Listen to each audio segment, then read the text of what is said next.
Si on veut étudier le démarrage, effectivement, de ce qu'on appelle maintenant l'industrie informatique à Grenoble, c'est l'apparition des tout premiers programmeurs qui vont produire les tout premiers logiciels. Le Gamma 3, il en existe 3 exemplaires, un à Laconit et 2 à la Fédération des équipes Bull.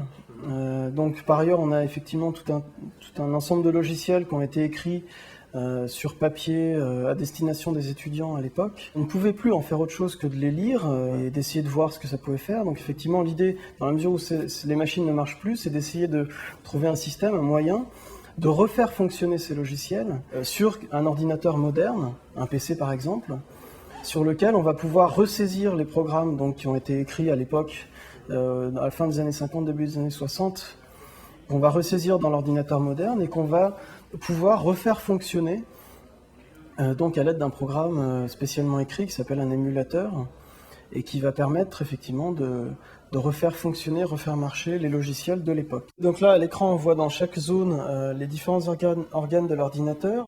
Donc ça, c'est les mémoires Gamma 3. Donc le Gamma 3 n'avait que ces mémoires-là qu'on voit ici. Seuls les programmes qui sont effectivement en mémoire dans cette partie-là peuvent être exécutés. Et c'est une très petite mémoire, donc qui obligeait à l'époque les programmeurs à vraiment trouver des astuces en tout genre pour simplifier le problème. Dans cette zone-là, la mémoire un peu plus éloignée qui servait de lien avec ce qu'on voit tout en bas qui est le tambour, c'est-à-dire l'équivalent du disque dur. En haut à droite, les différentes lignes du programme qui se trouvent quelque part dans une de ces mémoires et qu'on peut exécuter donc ligne à ligne, et on voit l'action effectivement réalisée par chaque instruction dans les différents organes de l'ordinateur.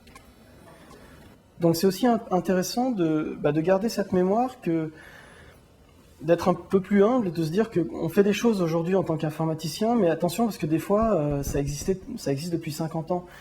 Et dans la mesure où ça va très vite, justement, l'informatique a des fois tendance à réinventer un peu la roue, justement parce qu'elle n'a aucune mémoire de ce qui s'est fait il y a même souvent 10-20 ans. Les informaticiens ont cette tendance à se dire, voilà, j'ai ce problème-là, ah bah tiens, je pourrais faire comme ça, à rechercher des solutions qui en fait existaient, avaient très bien été pensées il y a 30, 40, des fois 50 ans.